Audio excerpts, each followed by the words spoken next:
শিক্ষার্থীদের অধিকারের জন্য অবশ্যই ছাত্র রাজনীতি দরকার রয়েছে। ছাত্র রাজনীতি বন্ধ থাকবে কি চালু থাকবে এই প্রশ্নটি আমাদের কাছে খুবই অপ্রাসঙ্গিক মনে হয়েছে। আমরা যেটি বিশ্বাস করি সেটি হচ্ছে শিক্ষার্থীদের অধিকারের জন্য অবশ্যই ছাত্র রাজনীতি দরকার রয়েছে। যারা সন্ত্রাস করেছে অতীতে, যারা পিটিয়ে মানুষ মেরে ফেলেছে, যারা দর্শনের মতো ঘটনা ঘটেছে, সেই ছাত্র সংগঠন বাংলাদেশ ছাত্রলীগের রাজনীতি বন্ধ করার সময় এসে গেছে। সুতরাং যারা শিক্ষার্থীদের অধিকারের জন্য কাজ করেছে, যারা গণতান্ত্রিক বাংলাদেশ প্রতিষ্ঠার জন্য গত 5 দশক ধরে কাজ করেছে, অবশ্যই তাদের রাজনীতি করার অবশ্যই সুযোগ রয়েছে এবং রাজনীতিক চলমান থাকা উচিত বলে আমরা দৃঢ়ভাবে মনে করি।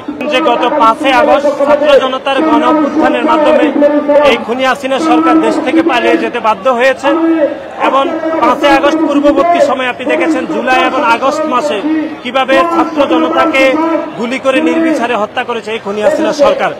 এবং এর আগে যদি আমরা দেখি 2006 সালে লগি বৈঠা দিয়ে পল্টনে কিভাবে মানুষকে হত্যা করা হয়েছে সেটি এই দেশের মানুষ জানে।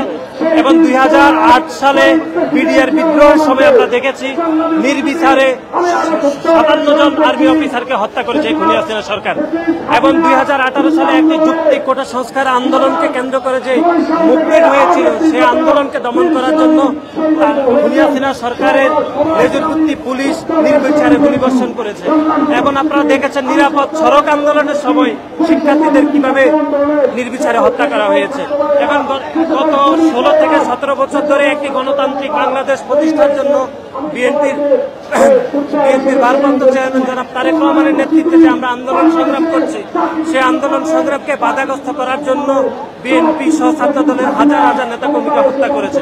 সুতরাং সার্বিকভাবে প্রত্যেকটি হত্যাকাণ্ডের বিচারের দাবিতে আজকে ঐতিহাসিক শহীদ মিনারে বাংলাদেশ জাতীয়তাবাদী ছাত্র দল এই খুনি হাসিনা সরকারের বিচারের দাবিতে আজকে গণ অবস্থান কর্মসূচি গ্রহণ করেছে।